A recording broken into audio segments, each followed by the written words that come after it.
Hello, everyone, and welcome back to Daily English Talks, the place where learning English is easy, fun, and truly useful in your real life. I'm Jennifer. And I'm Charlie. Hello, Jennifer.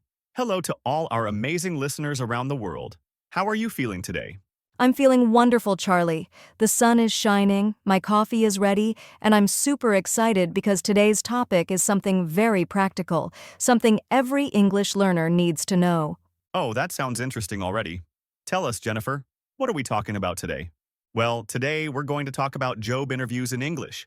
That's right. We'll go through the most common job interview questions and learn how to answer them confidently and naturally in English. Oh, wow, that's a great topic.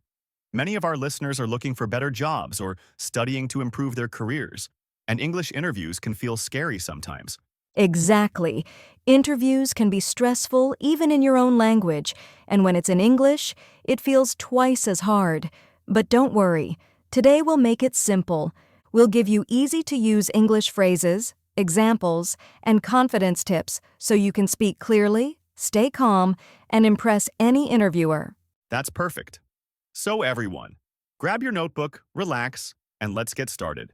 Oh, and before we begin, don't forget to like this episode, subscribe to Daily English Talks, and share it with your friends who are also learning English.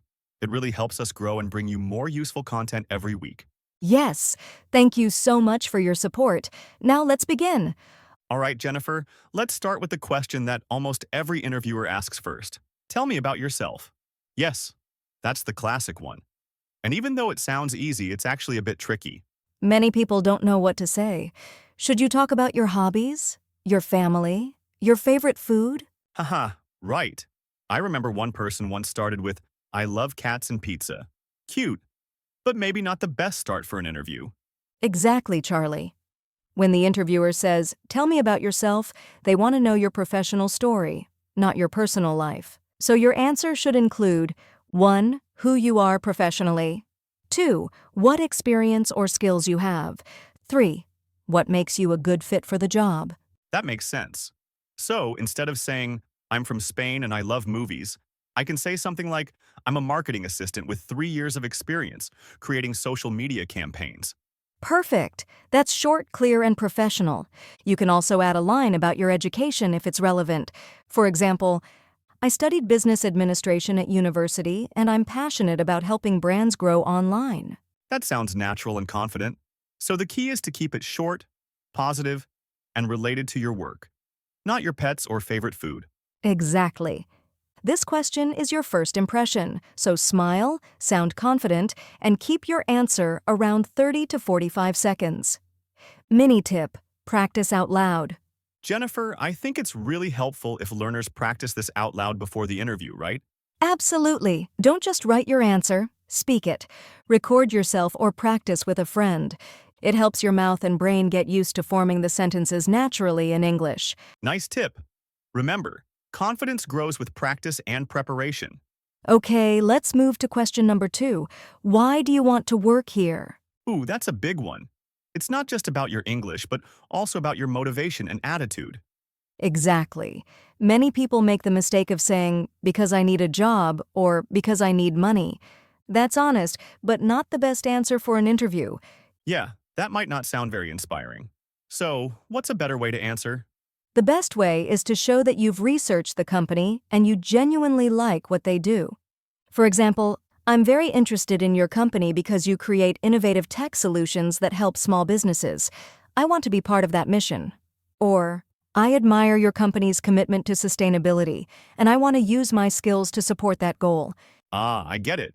You're connecting your personal values or interests with what the company does. Exactly. That shows you're not just looking for any job, you're looking for this job. It makes you stand out as someone who really cares. Nice. So to sum it up, 1. Learn about the company beforehand. 2. Mention something specific you like about them. 3. Connect it to your skills or goals. Perfect summary, Charlie. All right, next question. What are your strengths? This one sounds simple, but sometimes people don't know how to answer it without bragging. Yes, that's true. You want to sound confident, not arrogant. When you talk about your strengths, focus on work-related skills that are relevant to the job. For example, I'm very organized and I always meet deadlines. I'm a good communicator and enjoy working in a team. I'm quick to learn new skills and adapt to changes. Those sound professional and humble. Should I give one strength or more than one? Usually one or two strong points are enough. You can even give a short example to make it more real. For example, I'm very organized. For instance, in my last job, I created a new system that made our tasks 20% faster. Ah, that's powerful. It shows evidence, not just words. Exactly. Show, don't just tell. Confidence tip. I love how these answers not only help learners speak English, but also help them believe in themselves. Yes, that's one of the biggest secrets. Confidence is not about being perfect, it's about being prepared. If you practice your answers and know what to say, you'll sound natural, calm, and professional. Totally agree. And remember, everyone feels nervous in interviews, even native speakers. So, it's okay to take a deep breath and smile. Beautifully said, Charlie. A smile is powerful. It shows confidence and friendliness even before you speak. Welcome back, everyone. You're listening to Daily English Talks, where we make English learning easy, practical, and fun. That's right. In Part 1, we learned how to answer the first 3 common interview questions. 1. Tell me about yourself. 2. Why do you want to work here? 3.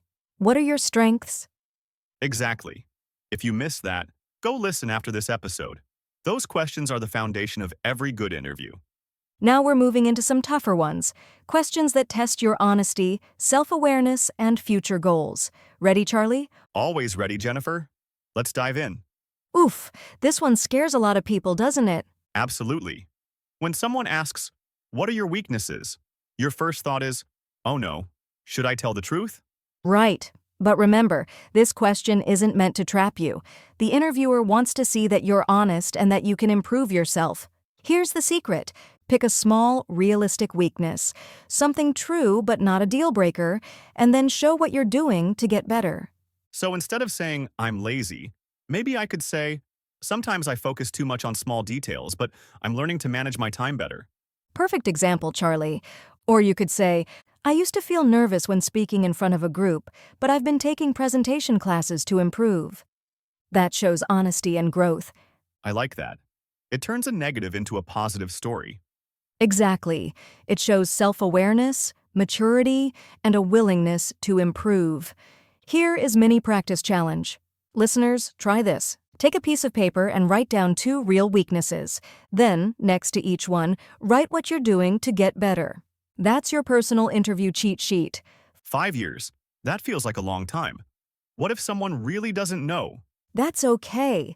You don't need a perfect plan. The interviewer just wants to see that you have ambition and that you'll stay motivated. Avoid saying things like, I'm not sure or I haven't thought about it. Instead, say something that connects your goals to the company's growth. Examples. In 5 years, I hope to take on more responsibility and grow within this company. I'd like to keep developing my leadership skills and contribute to bigger projects. So the key is to sound focused and loyal, right? Exactly. It shows that you're planning a future with them. Got it. So not on a beach in Hawaii then? Haha, maybe on vacation, but not as your main goal. Here is Confidence Builder tip. When you talk about your goals, speak with energy and optimism. Even if your English isn't perfect, your attitude communicates a lot. Right. Interviewers remember your enthusiasm more than your grammar mistakes. Okay, Jennifer, this one can be tricky, especially if someone didn't have a great experience at their last job. Yes, it can be sensitive. The golden rule is always stay positive and professional. Never say bad things about your old boss, coworkers, or company.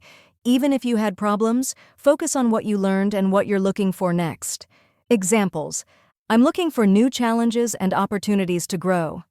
I want to use my skills in a company that values teamwork and creativity. My previous company was great, but I'm ready for a new environment where I can develop further. So even if the truth is negative, the message should be positive. Exactly. Employers want to see that you're professional and mature. Makes sense. It also shows emotional control, a key soft skill for interviews. So here is body language tip. When answering sensitive questions, your tone and facial expression matter. Keep your voice calm, smile gently, and avoid rolling your eyes or laughing nervously. Good advice. Even strong English words can sound negative if your body language disagrees, Now we enter the behavioral questions. These are used a lot in modern interviews. right? The ones that start with, tell me about a time when, or describe a situation where. Exactly. The interviewer wants to understand how you think and act under pressure. A simple method to answer these is called the STAR method. S. Situation. What was happening? T. Task. What was your responsibility? A. Action. What did you do? R. Result. What was the outcome? Example. Once, a client was unhappy with our project deadline. I listened carefully, understood their concern, and reorganized our schedule. We completed the work 2 days early, and the client was satisfied. That's great. Short, clear, and it shows problem-solving skills. Exactly. It proves you can handle challenges calmly and effectively. And if someone doesn't have work experience? Good question. You can talk about a school project, volunteering, or even a group task. Anything that shows teamwork, communication, or problem solving. So here is a confidence reminder. When you tell stories like this, keep them positive. Avoid saying things like it was terrible or I failed. Instead, focus on what you learned and how you improved. Nice. That turns every challenge into a success story. This is a quick recap. Let's quickly review what we covered today. 1. Weaknesses. Be honest, but show improvement. 2. 5-year goals. Connect your growth to the company's. 3. Leaving your job. Stay positive and professional. 4. See, Challenges. Use the STAR method to explain clearly. perfect summary, Charlie. This is the Motivation Corner. Before we close part 2, I want to remind our listeners of something important. Even if your English isn't perfect, what matters most is your confidence and clarity. Interviewers appreciate candidates who speak clearly, smile, and show genuine interest. Yes, fluency grows with practice, and every interview is practice. Don't be afraid to make small mistakes. Focus on your message, not perfection. Beautifully said, Charlie. Each question is an opportunity to show your personality and your passion for learning. All right, everyone. That wraps up Part 2 of Learn English for Job Interviews. Common questions you must know. In part 3, we'll continue with more advanced questions, including, are you a team player?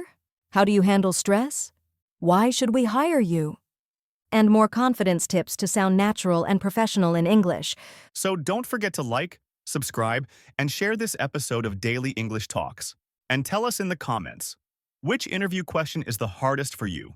We'd love to hear your answers. Until next time, stay confident, keep practicing, and believe in yourself. See you in Part 3. Bye-bye, everyone.